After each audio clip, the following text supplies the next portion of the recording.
Hi everybody. Everybody can hear me? Okay, I'm going to stand. So I'm Leigh-Ann Wood Pottle. I'm from Tygerberg, so a little way away, and I'm one of the two-team developmental clinic there.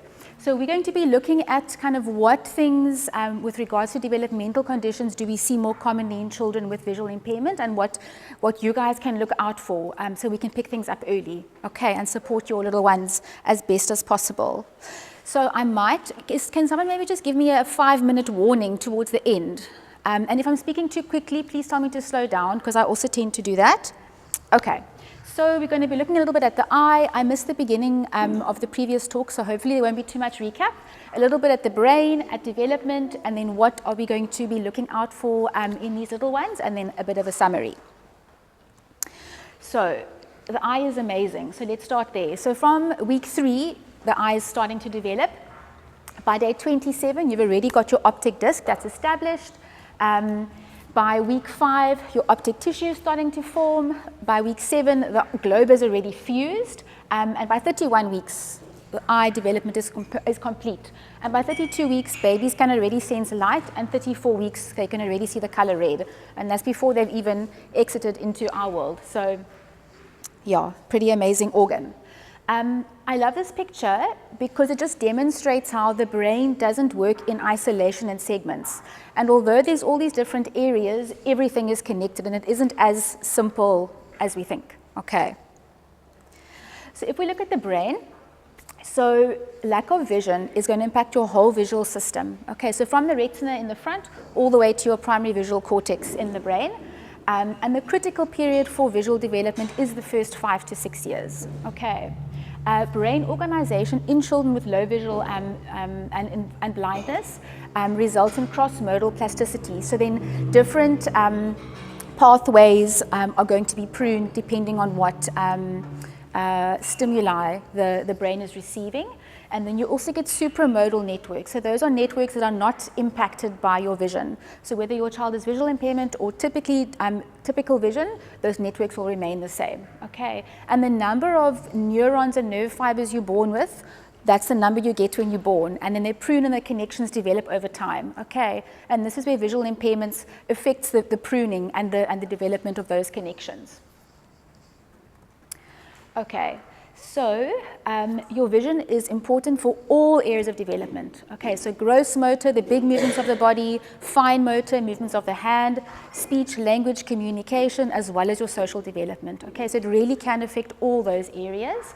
And in little ones who've got visual impairment, we do see reductions in the volume and the number of the fibers, as well as persistence of certain connections which would have previously been pruned and removed. Okay. So you can see vision is involved in everything. Okay, so from controlling motor functions, your facial expressions, smiling, moving from one point to another, grasping objects, imitating what I see mom and dad doing, what I'm doing now, articulating gestures and posturing, reading, writing, attachment. Okay, so we really need to take a good look at these little ones. So given the multifaceted role played by vision in childhood development, a number of foundational skill sets are going to be disrupted, or there's the possibility of disruption when the vision can't properly play its part in the development across all those systems. So now we're going to look a little bit at development. Okay. So as a developmental pediatrician, congenital visual impairment is an emergency. So any child I see for the first time, whether they're 1 or 5 or 7, we always check and ask mom and dad about vision. Okay. And in infancy, it is the dominant sense that children are using because it's used to integrate touch and sound together with the other senses. In the second year of life, this is when kids are starting to learn things like objects have permanence. Okay, so if mom goes around the corner and I can't see her, doesn't mean she's gone, she's just gone around the corner. Or spatial locations, where are things situated? Property, so some things move, some things don't move. Relation, so lids going onto containers, you need to see that in order to understand it. And things have functions, so a cup is for drinking, a telephone is for talking on, and all of these lead to delays in mastering basic milestones in sensory motor understanding, which then can lead to developmental delays which we want to pick up early. So all processes are complicated without vision. Okay, and often these little ones have a developmental setback where at the age of 2 or 3, if we look at their development, it isn't where it should be for their age. But once again, early interventions, we can catch up. Okay, we've just got to use all our other senses. So together with this, we often get behavioral challenges, okay? And the relationship building is essential. Okay, so initially you're going to have your dyad, which is normally mom and baby, and a lot of the time vision is involved. So in children with visual impairment, they'll often use smell, they'll use sound, they'll use touch to establish that relationship. And then as children acquire language, they're also going to integrate that with shared attention and begin to discern patterns of language and linguistic processing. Okay, so we want to ideally screen at birth, but it doesn't always happen. So by 6 months of age, we want all children to have an evaluation with regards to their vision. Okay, so we can put things in place early. I feel like I'm talking too quickly. Are you guys okay? Okay. So now we're going to look at some of the developmental conditions. So areas that can be affected, so specific learning difficulties. So children can struggle with writing, which is called dysgraphia, dyslexia, with mathematics, and then autism, which we'll spend a little bit of time on. Coordination difficulties, fine, as well as the gross motor difficulties, attentional difficulties, and then executive function. Okay, so it's not to say that your child is going to have all of these difficulties. I think it's just to make you aware of what to look out for so that you can tell somebody so they can assess your little ones early. Okay. So if we look at the social domain of development, so there is a much higher risk of autism spectrum disorder in children with vision, but a lot of these little ones can just have autistic traits. So we'll speak a little bit about what the differences are, okay, and how we can try and discern. They may have social communication difficulties, and the difficulty with visual impairment is a lot of the standardized tools that we use aren't adapted. So often we need to use a combination of your guys' histories together with what we see and the developmental tools that we have, but they're not actually ideal. Then we've got some personality traits which are commonly described in children with visual impairment, so some anxiety, difficulties with social interactions, excessive production of speech, and they can have behavioral rigidities where they like things done in a certain way. Okay, so the autism debate. So autism has a very specific diagnostic criteria. It's a clinical diagnosis. So there are no special extra tests that have to be done, but you have to fulfill certain criteria to say you have autism. So I'm going to just describe some of the differences which will make it a little bit easier to understand what we're dealing with. So joint attention. So joint attention is when you and your child sit together and you're either building a puzzle or you're playing a game and you're interacting and you're doing an activity together. Children with autism often really struggle with joint attention and have very limited or no joint attention, and they often do their own thing.